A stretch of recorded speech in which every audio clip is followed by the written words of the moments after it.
Hello, hello, Virgo Collective. Kamusta po kayong lahat? Ako po ito si James from James Tarot PH. Ito po ang inyong August 2026 manifestation reading. Tayo po ay mag-manifest ngayong araw na ito para sa buong buwan ng August. Alamin natin, naghihintay po. But first, ihanda mo na mga mahal kong Virgo ang iyong isang tanong ha. Kung meron kang pang malakasang one question, hawakan niyo po yan at sa dulo po atin po yung babasahin para sa inyo. Okay? Let's begin. Inhale and exhale. Holy Spirit, Spirit Guide, guide us for today. Your current energy, beautiful. Siya nga pala mga mahal kong Virgo, salamat ha sa lahat po ng mga hindi nag-i-skip ng ads, nagla-like, nag-share, at talaga po nagmamahal sa atin every time po na meron po tayong libreng reading para sa inyo. Thank you rin po sa mga hindi nag-i-skip ng ads ha, malaking tulong po sa akin yan. Kaya tulong-tulong po tayo na palaguin pa ang ating channel. Salamat po. Okay? So, at the background of your reading, meron kang the Six of Cups. Uy, ramdam ko dito na nagmamanifest ka na sana malagpasan mo na yung isang mahirap na bagay sa buhay mo. It's all about triumph over obstacle. You're manifesting na sana God, ibigay mo sa akin yung sagot, ibigay mo sa akin yung ginhawa, ibigay mo sa akin yung kalutasan sa isang bagay. Ramdam ko dito yung you want to give your younger self a better future, na ayaw mo nang balikan yung mga pagkakamali, mga maling tao, maling sitwasyon, mga yung parang napapapikit ka pa, na parang ba't ko ba ginawa yun? Ba't ko ba sinapit yun? Bakit ko ba naranasan yun? Parang panahon na for you na kumawala. Kumawala sa lahat ng mga sakit or trauma or hinanakit para tunay ka talagang makalarga at maabot mo yung katiwasayan ng buhay ngayon. Okay? Pinapayuhan ka rin, Virgo, to let go of what was. Kung ano yung tapos na, kung ano yung wala na, bitawan na natin yon, nang sa ganon, mabigay mo sa iyong sarili talaga yung manifestation mo. Kailangan palayain ang sarili sa mga dapat palayain para maging maluwag yung daan patungo sa gusto natin. Okay? In your core energy, this you now. You have the Lover's card. Si Lover's card dito sinasabi ng yung spirit guides na you really need to take care of yourself. Many of you ay naghahangad ng bagong pag-ibig or merong problema sa pag-ibig when it comes to, is this what I really want? Is this where I need to be with? Parang ganyan eh. Sa mga may love life muna, unahin ko muna yun ha. Sabi dito parang, you really need to know what you really want. Ano bang dapat unahin? Love life or career? Pera ba? Future ba? O yung tawag ng aking puso? Parang you're longing for that companion. You're longing for that assurance, for that special someone, parang ganyan. And your spirit guides are telling you, unahin muna natin yung magpapabuti sa ating sarili ngayon. Okay? But for others, sa ibang Virgo naman dyan, na hindi love life yung minamanifest, narinig ko dito na kailangan mo ng manindigan sa isang choice. Meron kang isang dapat piliin ngayon about your life. At medyo nalalabuan ka dyan, back and forth ka, na parang sabi mo, gusto ko to today, kinabukasan, sige, bitawan ko na nga. Pero kinabukasan ulit, parang sabi mo, gusto ko siya ulit, no? Nag-flip-flop yung iyong intention at pagmamahal sa isang bagay o sa isang pagkakataon.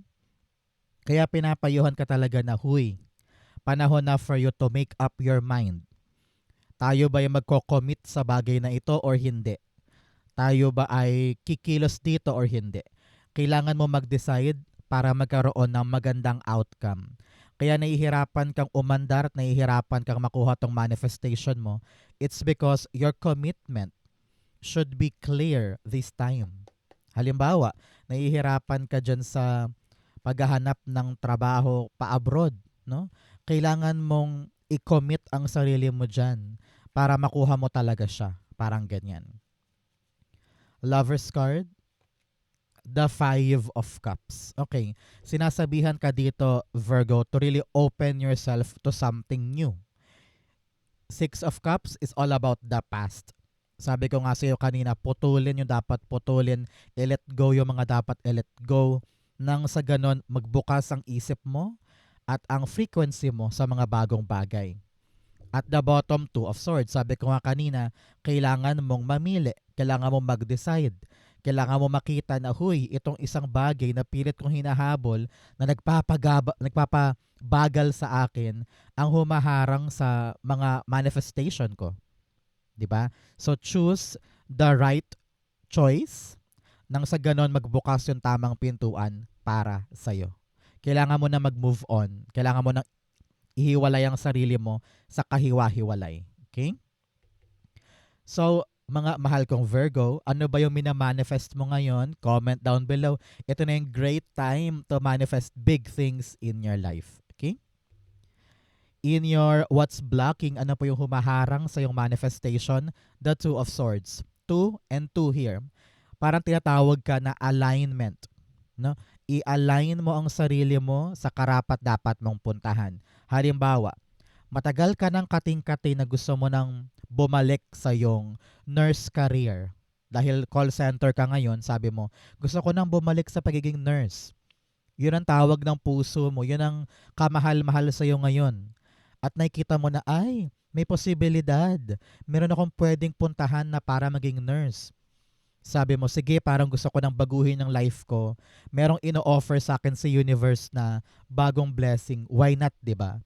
Pero maaring humarang sa'yo ay yung takot mo na mag-try. Na parang, what if hindi maganap? What if pumali ako dun? What if hindi ko magawa? What if magkamali ako? So, imbes na upuan mo yan, ilatag mo, para pag-usapan, para maliwanagan ka sa action mo, ang nangyayari, lalo kang hindi nagde-decide. Either iniiwasan mo, or you are protecting yourself, or masyado kang attached sa past. Kung naman tong bagay na to na dapat mong bitawan, masyado kang attached dyan, kaya parang nahihirapan ka mag-decide to let go or umalis. Panahon to for you, Virgo, na maging matapang and choose a better path para sa'yo. Okay? Clarify natin. Mga mahal kong Virgo, anong lucky number mo? Comment down below. Isurat mo yan para malagyan natin ng manifestation dusts at maging swerteng number para sa'yo. Okay? Two of Swords. The Three of Cups. Okay.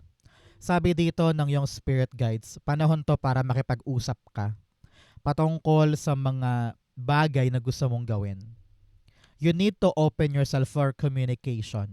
Halimbawa, makipag-communicate ka sa magulang mo, sa kapatid mo, sa mga anak mo, sa best friend mo, para lumawak yung isip mo sa, ay oo nga no, tama ka. Ay, hindi ko naisip yan. Alam mo, may point ka. Parang mga ganong moments na you are realizing the other options or the other ways na magpapaliwanag sa iyo na, oo nga no, ganito yung dapat kong gawin. Ganyan yung dapat kong gawin. Para matimbang mo kung ano yung pinakamagandang paraan na pipiliin mo in this choice. So go on, kausapin mo yung mga taong importante sa iyo, magulang, kapatid, best friend, yung talagang pinagkakatiwalaan mo para matulungan kang kunin yung best choice para sa iyo. Okay? In the area of what you need to do, meron kang the Ten of Cups. Yes, surround yourself with your loved ones. Mga magulang, kita ko dito parang anak, no? Kausapin mo daw ang anak mo. Kung may anak ka man, no? O kaya younger family member, para bigyan ka ng ibang perspektibo. Kasi yung naiisip mo lang, limitado eh. Parang nahaharangan ka dahil nga problemado ka, nag-iisip ka, emotional ka, kaya medyo may blockages dyan sa isip mo ngayon. Sabi dito, go with your family para makapag-recharge, maisip yung tamang gagawin, bonding time kayo. Narinig ko yung word na tulungan eh. Tulungan kayo ng pamilya para sa common goal. Yun ang kailangan mo ngayon. Halimbawa, nahihirapan ka, example lang, nasa Japan ka ngayon, napamahal na sa iyo yung mga katrabaho mo, yung amo mo, pero sabi mo, kailangan ko nang pumunta sa London, nandun ang magandang future para mapag-aral ko sa college yung mga bata. Halimbawa lang, kasi nakita mo mas malaki kita doon, ganun. So kausapin ng pamilya, tumawag ka na parang, huy, family, ito ang plano ko. Sa tingin nyo tama ba to? Ano ba yung maganda kong gawin? So kapag tulungan kayo, mas nabubuo yung plano, mas tumatapang ka to really take a choice and take forward sa kung ano ba yung dapat mong gawin. Parang ganyan. Okay? Clarify natin. Ten of Cups. Narinig ko dyan na importante ngayon na mas closer ka sa family mo for you to be able to be strong enough na kayanin tong next move mo. Okay? Sa the Ten of Cups, meron kang the Star card. Yes, para sa pangarap, para sa gustong abutin, i-open up mo na yan sa family para mabigyan ka ng, alam mo yun, maliwanag na reaksyon or maliwanag na paliwanag, maliwanag na paliwanag para makita mo kung, ay, okay, ito yung direction na gagawin ko, ito yung atake na gagawin ko, no? At the bottom, Queen of Swords. Yes, dahil sa tulungan ng pamilya, mas lumilinaw sa'yo yung daan mo. Mas tumatapang ka to speak up at mas kakaroon ka ng paninindigan sa mga bagong bagay. So, go on with your family. Karapatan mo to be with them, to really manage kung ano yung dapat mapanghawakan ngayon. Okay? In the area of what you need to focus on, meron kang the Queen of Swords. Queen of Swords, talagang sinasabihan ka, tayo, desisyon, kilos, manindigan, maging seryoso. Parang ganyan. Sabi dito with the Queen of Swords, kailangan maging open ka sa future. Hindi pwede na sa isang bagay ka lang nakatingin at yun at yun at yun lang ang kaya mong puntahan. Paano kung hindi gumana yan? Maraming harang halimbawa. So kailangan mo talaga mag-isip ng bagong paraan or bagong ruta para makuha yung gusto mo. Halimbawa, bigyan kita ng example ha. Halimbawa, ikaw ay nagpupumilit na maging isang journalist halimbawa. Gusto mong talagang ikaw yung mag-break news sa mga tao ng mga balita. Pero ang tinutumbok mo lang ay trabaho sa GMA lang. Gusto mo lang maging reporter sa GMA. Pero halimbawa, hindi ka tinatanggap talaga. Walang way para makapasok doon. Kahit dream na dream mo makapasok sa GMA News.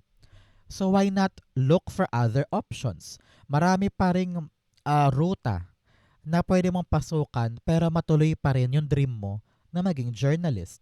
'Di ba? So, ganun yung example ko na parang there are other ways to fulfill your dream at hindi lang yung bagay na yon ang pwede mong tumbukin. Parang ganyan. So, open your eyes, open your mind, open your surroundings, maging bukas ka sa mga posibilidad. Okay? At maging matapang din. Sabi dito, kung mahiyain ka, walang mangyayari. Kung nandyan ka lang sa comfort zone mo, walang mangyayari. Okay? Panahon na to for you to decide to really come up on a brand new strategy. Okay? Queen of Swords, the Two of Pentacles. Timbang-timbangin mo ngayon, Virgo, yung mga options. Para makita mo na, ay, posible ako doon. Ay, posible ako dyan. Ay, hindi na ako pwede dyan kasi may age limit pala dyan. Dito na ako pwede. Nagbubukas kumbaga at lumilinaw yung mga option mo dahil tinitignan mo. Si High Priestess, sinasabihan ka dito na makinig ka sa iyong sarili. Alam mo naman yan tayong mga Virgo, we're very, very intuitive. Ano? Pag ayaw natin. Kapag gusto natin. At walang makakapigil sa atin when we want something. Pero, kapag alam natin yung reality, we'll listen to that. Alam mo sa puso mo yan na meron tayong mga bagay na kailangang i-consider bago tayo gumalaw, bago tayo umariba. Diba? Sa panahon to para tignan, hanapin kung ano yung mga katotohanan na yan bago tayo kikilos. Okay? In the area of what's coming in, ano po yung papasok sa buhay ninyo this August para sa inyong manifestation, you have the moon card. Kasagutan. Kasagutan sa lahat ng bagay na nakakalito. Sa mga bagay na parang hindi ako sure, hindi ako sure, hindi ako sure. Asahan mo this month, magiging sure ka na. Sure ka na, parang game ka na ba? Sure ka na, pagdating sa mga nakaka-relate sa game ka na ba, you know it. Ano? Alam mo yan. Kung ano yung game ka na ba. Parang dito sa reading mo, meron ka ng assurance na kung ano man tong bago kong papanindigan, kung ano man tong pipiliin kong choice, kung ano man tong susungkitin kong pangarap na tulungan kami ng pamilya, at kung ano man tong open up na gagawin ko para sa future, malalaman mo na, ay, sigurado ako, ito yung para sa akin. Walang duda, walang takot, walang alinlangan, wala nang paiba-iba. Very sure. Kaya kung naghahanap pa ngayon ng sagot sa iyong mga tanong, huwag kang mag-alala, it will come to you soon. Lilinaw din yan, gaganda din yan, liliwanag din yan na parang, kahit mahirap tong daan na to, kahit nakapagod tong daan na to, ito yung para sa akin, itutuloy ko na. Halimbawa, nag-iisip-isip ka ngayon kung mag-VA na lang ba ako o itutuloy ko yung paghahanap ko ng public school para mapasukan as teacher. Biglang boom, may sumagot na parang, hello Virgo, may slot pa kami dito sa isang public school. Malinaw na kung saan katatahak. Kahit mahirap yung landas bilang isang public school teacher, nandoon yung sagot, merong dumating na biyaya. So, yun ang papanindigan natin. Parang ganyan. So, antabayanan mo ngayong buwan na to, yung sagot, yung kaliwanagan.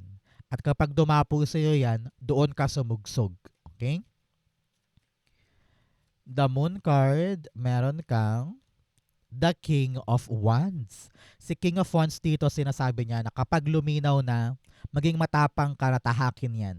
Wala na yung, hindi ko po sure, pag-iisipan ko pa po. Dumating na maliwanag na, di ba? So no choice ka na kundi tahakin yan dahil klarong-klaro yung daan para sa'yo. So maging matapang, maging palaban, huwag matakot sa mga sinasabi ng ibang tao, and fight for the future that you want for yourself. Ace of Cups, sundin mo ang puso mo. Both cards are telling me about intuition. Alam mo naman yan Alam mo kung ano yung dapat mong pamayanihin. Alam mo kung ano yung dapat mong gawin. Kaya doon ka magpakatapang. Okay? In your divine messages, meron kang the Sun card. Pinapayuhan ka to think positive. Okay? Walang negat sa atin ngayong buwan na ito. Walang kanigahan sa isip. Walang pangmamaliit sa sarili. Just be free. Do things lightly with positivity. Magaan lang dapat yung aura. Wag mag-overthink. Naku, sakit nating mga Virgo yan. Palagi tayo nag-overthink, nag-overanalyze, kahit wala pa naman, di ba? So sinasabi dito na gawin mo lang yung makakaya mo, i-enjoy mo, at baka magulat ka pa sa mga sorpresa na naghihintay for you. Okay? So, just enjoy. Huwag ka masyadong pa-stress. Okay? Sun card, the Ten of Pentacles. Yes. Isipin mo na lang na pang long term to. You have 10 and 10 here, talagang completion, success, abundance. Pinapayuhan ka ng yung spirit guides to really kayanin kung ano man yung mga bagay na gagawin mo ngayon. Kasi isipin mo, para sa masaganang buhay, para sa pamilya, para sa retirement ko, para sa bahay namin. Kailangan makita mo kung ano yung posible mong malasap ng pangmatagalan para ganahan ka ngayon. Parang ganyan. Okay? At the bottom 10 of Ace of Cups pa rin. Puso, kaligayahan, happiness. Yun ang pairalin mo para lumakas ang loob na gawin to. Okay? In your fortune, bigyan mo na kita ng fortune cards. You have a ring. A marriage will take place either romantic or business. Sabi dito, sa mga naghahangad ng love life dyan, kung sino man tong papasok na to na love life na to, tulad ng sabi ko sa opening natin, ito ay seryosong pag-ibig. Congratulations. It could lead to marriage. It could lead to a proposal. So, asahan ng pagdating ng isang taong super seryoso sa'yo. Congratulations. You also have candle, you will be shown the way. Sabi ko nga sa iyo kanina, yung malabong daan, liliwanag. Malalaman mo na yung action mo para makadiretso ka na at makuha mo na talaga yung para sa iyo. Okay? Another message of horse, short journey. Meron daw po sa inyo maglalakbay or babiyahe this time. Maaring pupunta ka sa bayan, sa Manila, meron kang aasikasuhin, o kaya bakasyon yan, no? Congratulations. Kung ano naman tong movement na ito, mag-e-enjoy ka dyan. You have skull, hidden secrets can harm you. Sabi dito, kung ano yung mga sikreto, isekreto lang. Huwag nang ipamalita, huwag nang i-share, kahit pa kaibigan mo yan, para matiyak mo na hindi ka mapapahamak sa mga sekretong yan. Okay? In your fortune, meron kang the Three of Wands. Naku, naku, naku, naku, naku. Meron talagang pagbiyahe. Some of you ay lilipat ng ibang lugar, ibang bahay, lilipat ng ibang trabaho, lilipat ka ng ibang career kasi nakita mo mas maunlad doon, mas maganda doon, parang ganyan. For some, meron kang minamanifest na dumating sa life mo. Sabi mo, pag ito dumating, tiyak na tiyak ko na makakalagpas na ako sa problema ko. Congratulations, it will arrive. Kung naghihintay ka ng tawag, text, email, konfirmasyon, go signal, ayan, kino-confirm nito. Kaya pag dumating, yakapin, wag matakot, wag atrasan, pagkakataon mo na yan. Okay? Three of Wands, the Two of Wands. Yes, talagang lalabas ka na sa comfort zone mo. Ito yung pinakamaswerte mong gagawin this month, no? Pasulong ka na with a Six of Swords, aabante ka dahil sa pagdating ng bagay na ito. I don't know why, pero nakita ko ng lotto win. Kung sino man yung pinakamaswerteng Virgo na yan this month na merong magandang balita tungkol sa lotto, yan ang magpapakawala sa'yo sa lumang buhay. And magpapasulong sa'yo. For others naman, talagang kung ano man tong hinihintay mo na magandang balita, this is your way out of this old energy. Congratulations. Okay? In the area of your future, meron kang the Three of Pentacles. Kitang-kita kita dito na parang meron kang kausap na mga bagong tao. Parang meron kang pinopropose, meron kang ini-introduce, either nagbebenta ka or may interview ka, pwede rin ganun. These people ang tutulong sa'yo para ma-accomplish mo itong bagay na ginagawa mo. So congratulations. These new people, maaring strangers, ang susi para ma-accomplish yung isang bagay. Pwedeng tong negotiation, agreement, pwedeng mga kliyente mo yan, pwedeng mga bagong kasamahan sa trabaho, na talaga namang ang sarap kausap, ang sarap ka-collaborate, and you will come up on a great, great outcome sa bagay na yan. Congratulations. Parang surrounded ka with the right people, no? The Three of Pentacles, meron kang the Seven of Swords. Uy, sabi dito ng yung spirit guides, huwag kang umiwas ha, makipagtulungan. Tiyakin mo sa iyong sarili na team player ka at hindi ka parang, kaya ko na to mag-isa, ako na lang, ako na lang. Sometimes, the group works can help. Four of Swords, kailangan mo mapanatag na hindi ako tatraydorin ng mga taong to tulad dati. Hindi ako papahirapan ng mga to. Kumbaga parang hinuhusgahan mo kasi sila eh. Na parang ay parang mahirap naman kausap to. Ay parang napakatigas naman ng ulo. Give them the chance bago mo sila i-judge. And work with them. Doon ka makaramdam ng kapayapaan if you work with them. May realize mong hindi ko na kailangan mag-resist. I'll just need to go with the flow and be with them. Parang ganyan. Ang missing puzzle piece sa buhay ni Virgo para talagang matupad na ang manifestation, the Eight of Pentacles. Talagang pagtrabahuhan mo. Ipakita mo na kaya mo, magagawa mo, magaling ka, mahusay ka. Okay?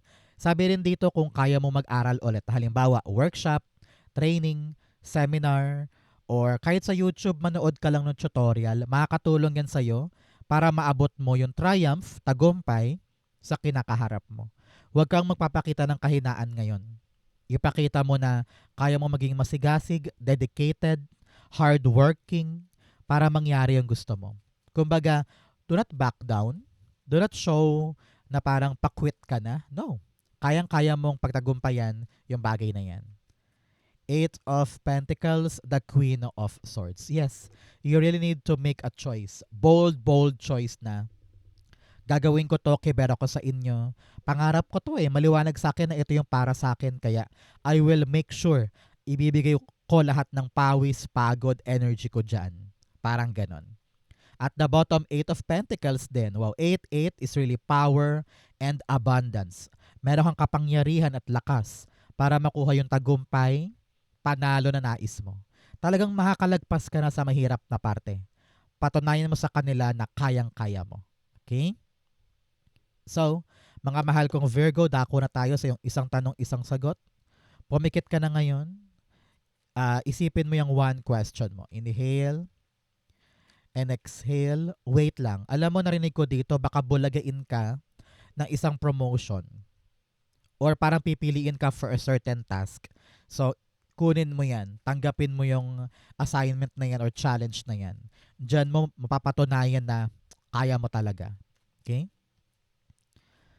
So Virgo, pumikit ka na. Your one question, inhale and exhale. The answer you have the Five of Swords, the King of Wands, the Nine of Wands. At the bottom, meron kang the Five of Cups. Okay? 5 and 5 here.